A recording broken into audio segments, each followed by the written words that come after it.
Court documents filed in the United States have revealed that 5 Canadians are among those charged in a massive FBI drug operation. The huge investigation took down more than a dozen alleged traffickers and was sparked by one informant who infiltrated into the senior ranks of the operation. I'm Dave Breakenridge, and this is 10-3. National Post reporter Adrian Humphreys joins me to discuss how this informant worked to bring down this network, what parts of Canada the investigation reached, and what we know about the people charged. Don't forget you can find us on Apple Podcasts, Spotify, Google, Amazon Music. I'd love it if you could leave us a rating, a review, and tell your friends about the show. So Adrian, as many listeners may know, you cover organized crime extensively, including Canadian ties to international crime rings. You had an interesting piece recently about kind of a larger operation that kind of spanned North America, had many tentacles. I'm just wondering, can you give people an overview of what was Operation Dead Hand? Absolutely, Dave. Because we hear so much about the opiate crisis and the drug crisis in Canada, and at the back of everyone's mind must be, well, how is all this stuff getting here? And Operation Dead Hand provided a fantastic window into at least one way that the drugs were allegedly getting into Canada. And it was quite a sprawling operation to move drugs from Mexico originally into Los Angeles, and then from Los Angeles to have a network of American distributors and Canadian truck drivers and alleged Canadian drug bosses working to collect the drugs in LA, move them into Canada, and then distribute it. One network feeding the Ontario market, one feeding the Montreal market, and it was quite a large, rather complicated and investigation uncovering quite a network of moving substantial quantities. And a lot of this information came out of FBI filings in the wake of massive arrests in this case. But as far as you can tell, it all started with an Edmonton man. Who was this Edmonton man, and how did he land on police radar? Yeah, it's an interesting thing I've uncovered here, because you're right, it comes from American filings, because in Canada you hear absolutely nothing. But the RCMP actually started this whole thing off by they had their eyes on a man in Edmonton who was suspected of moving drugs into Canada using long haul truck drivers. And they had him under investigation and found out that he had drug stash houses in California. So he was ramping up. He was involved in several, 2-3 warehouse type operations in LA and in the suburbs around LA.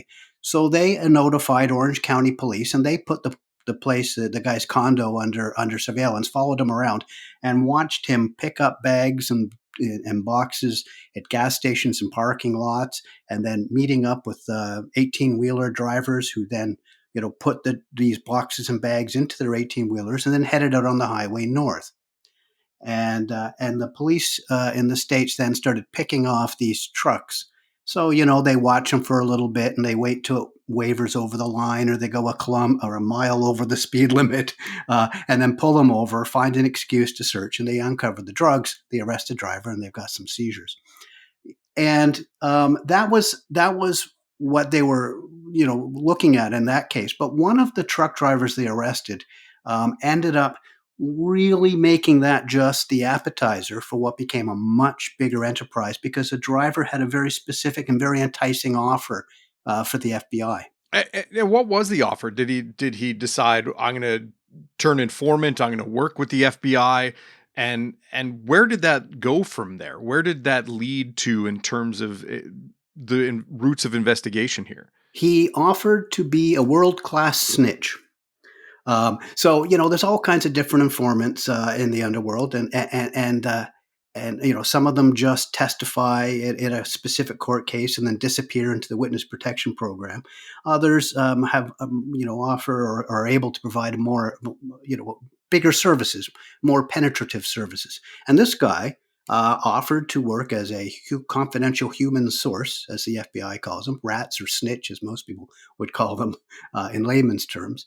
And he turned out to be extremely good at it. He wasn't just a driver. He was a guy who had been working in what turned out to be a much larger network. he said that the Edmonton guy wasn't the boss. He was just yet another one of the the cogs in the ring. That the real boss that he knew of was a Brampton guy involved in trucking, and that he had all the connections that he through that Brampton guy to the drug suppliers, the Mexican drug suppliers, and several of the distributors in the United States, and he offered to allow the FBI to infiltrate the whole darn thing.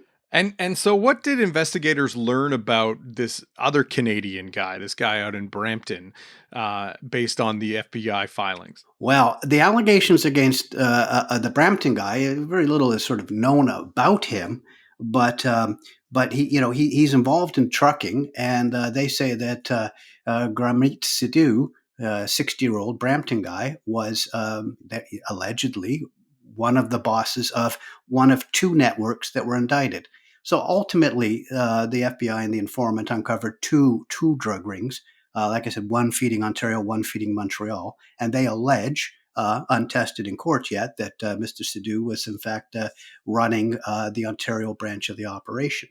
Now, how the FBI makes those allegations, how the evidence that they gathered is quite interesting, because the way they operated was using encrypted phones, and the informant used an FBI monitored phone, and so he was contacting his the guys that he knew as Mexican suppliers, and said, "Hey, do you need anything product moving?" And they said, "Why, yes, I do." And so he said, "I need 100 kilos bringing of cocaine to Baltimore. I have 200 kilos of cocaine of meth that needs to go to Montreal. I need this. I need that." And so then he reached out to the people that he knew. He says he knew, as he'd worked with before, that were truck drivers. Some of them Canadian, some of them American, and he would then arrange for the truck driver to take the load. And all of this was gathered, monitored, recorded by the FBI. Um, and the photos they sent amongst each other of the loads being delivered and the loads being collected, and he was arranging for the loads to go, and then we returned to that same sort of scenario we had that brought down the Edmonton guy originally, was that they started picking off the loads on the highway and gathering that evidence. And it really spun crazily out of control when they convinced the guy, or he volunteered, who knows, to wear a wire to meetings in Mexico with alleged cartel members, and in fact, one of the bosses of allegedly from Canada. So this informant was really deep into this network, right? Like, he just wasn't a truck driver, but he was setting meetings, and he was really in on, I guess, trying to prove his worth to the FBI, as it were. Yeah, I mean, he was the hub of the wheel. Like, he became like everyone had drugs that needed moving. And that's one of the most difficult parts of the drug trade. I mean, the supply is almost limitless in Mexico. The difficulty is getting it somewhere where it's more valuable, right? So the further cocaine and methamphetamine get from the source, the more valuable they become. That's why so much goes to Australia. A lot of it comes to Canada, England. The places to get it to that are furthest away from its source is the biggest bang for your buck. So everyone had the stuff, but getting it there became the problem. And this guy was the solution, they thought, to all of their problems. So he was incredibly popular. He was arranging for immense amounts of material to be traveled across the U.S. and into Canada. And as you mentioned, like, this also revealed further tentacles into the Canadian crime network. How did this investigation link to, if not the Montreal Mafia, at least a name that may be familiar to those who kind of follow the criminal underworld in Canada? Right. Well, as Mr. Sidhu was allegedly head of or part of the leading members of the Brampton or Ontario end of it, there was a load that was going to Montreal. The FBI alleges in their court documents that the informant arranged for a mixed load, actually, of heroin and cocaine to be sent by a truck.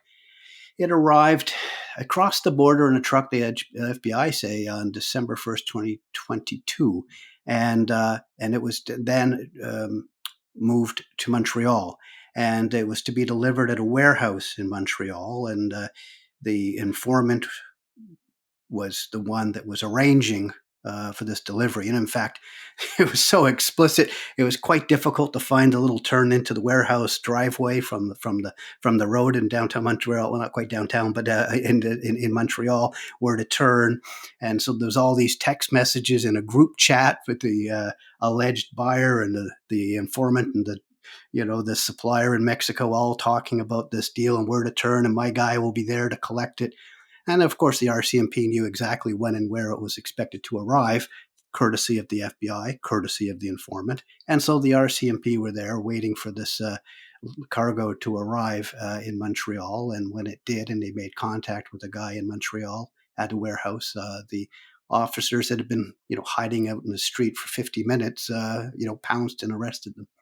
The the mafia connection comes into what the allegations of what the FBI say was the man behind the Montreal load, and in fact was allegedly very close to the Mexican distributors, was a man named Roberto Scopa, who that name rings a lot of bells for any mafia watchers, particularly in Montreal, because he is the brother of Andrea Scopa and Salvatore Scopa, who were two leaders of the Montreal Mafia until they were murdered in the mob war there that took hold. So that he was announced by the U.S. attorney in Los Angeles as an associate of the Italian Mafia in Montreal, and that's what the FBI alleges that involvement was. We'll be right back.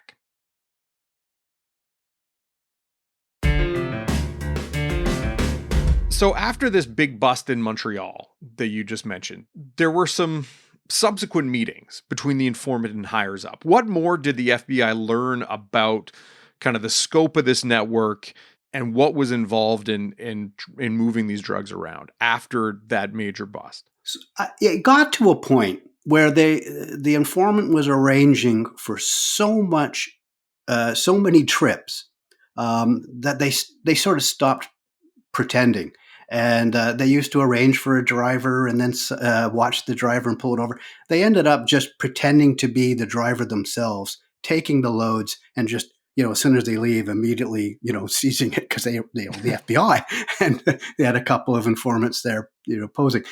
So I think they were really trying to move into an end phase to the investigation. They had all the evidence they thought they needed for drivers and distributors, because they were sort of seen allegedly red-handed with the product. I think they really wanted to make it bigger and wider and to go for the bosses.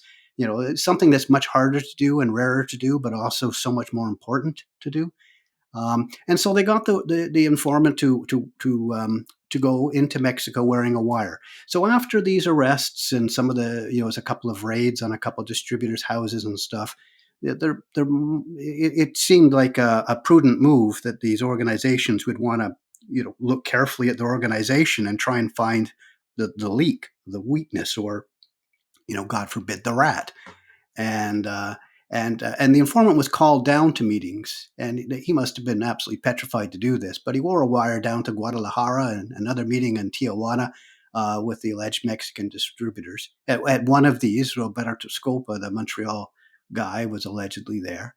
And surprisingly, they didn't actually accuse him of being the rat. I think they were nervous that he was doing such a good job and such an important part of their operation. I think they were more worried that they thought they might be the weak link, and they were actually called him down to assure him that of their operational security, which he must have inside been just screaming with laughter. Because of course he was the operational security breach. But he had meetings with the alleged, senior three guys in Mexico accused of being the distributors, and the surprise appearance perhaps of the Montreal guy down there. The informant says that in these court documents that he was told that the Montrealer spends his winters in Guadalajara, and that's presumably how he has some connection with these guys. But But then after that, maybe things were getting just a little too hot. They needed to wrap it up eventually. They couldn't keep seizing and moving, and I guess they wanted the informant to survive to testify if that's on the cards. So they shut it all down. They got a grand jury indictment, and then very late last month they unveiled this Operation Dead Hand at a large press conference, announcing 19 indicted names. Almost all five of them Canadian. Almost all of them have been arrested. There's like two, three people that are still named fugitives, still named as fugitives, including two of the alleged bosses in Mexico. I guess that can be a little harder to Yeah. to handle. Yeah. Ultimately, we have these 19 people charged, 5 Canadians. How much in drugs and how much cash was seized as part of this? This sounds like it was a massive investigation. Yeah, I mean they seized they could have seized almost unlimited amounts. They capped it at pretty much a ton of cocaine and a ton of methamphetamine, metric tons, and there was some, I think, 20 kilos of fentanyl and maybe 4 kilos of heroin mixed into that. A number of all of the heroin and a number of the kilos of cocaine were seized in Canada, the RCMP says. And they also got a whack of cash. I think, millions of dollars in cash. It was almost $1 million, I think, in Canada alone.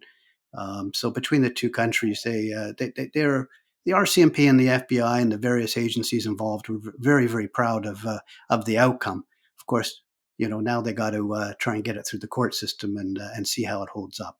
Yeah, and ultimately, when you're talking about cross-border initiatives, I would assume that although the Canadians were arrested in Canada, that the U.S. might be looking to extradite. What is the situation with the Canadians? Are they in custody? Are some of them out on bail? And could they face extradition to the U.S.? Yeah, they all face extradition. None of them are charged with anything in Canada. And they were just arrested on provisional warrants on behalf of the United States. They've started having court appearances, and we're going to be applying for bail. I don't know the outcome of any of them so far. In most cases, when I was checking in on them, all of the lawyers were still trying to digest the extent of the case. The extradition process isn't a quick one. I think the U.S. has a couple of months to get all their documentation in, and then the Canadian Justice Department in Canada has another month to decide whether they want to put it to a court judge to decide on their extradition. But eventually, the plan by the authorities is to have all five from Canada face trial in the United States, where we might learn even a few more details. Mm-hmm. And I guess lastly, the one question that may be lingering for listeners is the informant, the person at the center of all this that kind of sparked this wider investigation, helped bring down these bigger names, these bigger fish. Do we have any idea, any information on him? I assume that the FBI are trying to protect his identity, but is he been put in protection? Will he have to testify any of these things? Do we know that at this point? Well, he's undoubtedly in some sort of witness protection. I don't actually know too much about that, and certainly don't know his security arrangements. What I know about him is that one of the things he wanted to get in return from the feds is immigration benefits. So that suggests that he's not an American.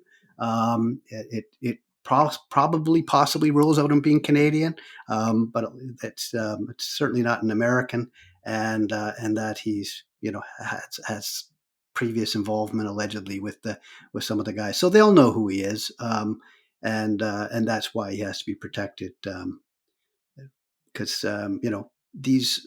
We start involving Mexican cartels and links to Montreal Mafia and Indo-Canadian gangs or criminals.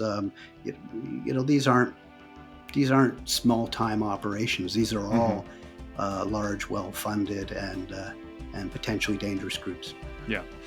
Well, it certainly is a fascinating story, a look behind the curtain of organized crime in North America. Adrian, thanks for your time. Hey, thanks for your interest. 10-3 is produced by Sean Knox. Theme music by Bryce Hall. Thanks to my guest, Adrian Humphreys. More from him at nationalpost.com. I'm Dave Breakenridge. Thanks for listening.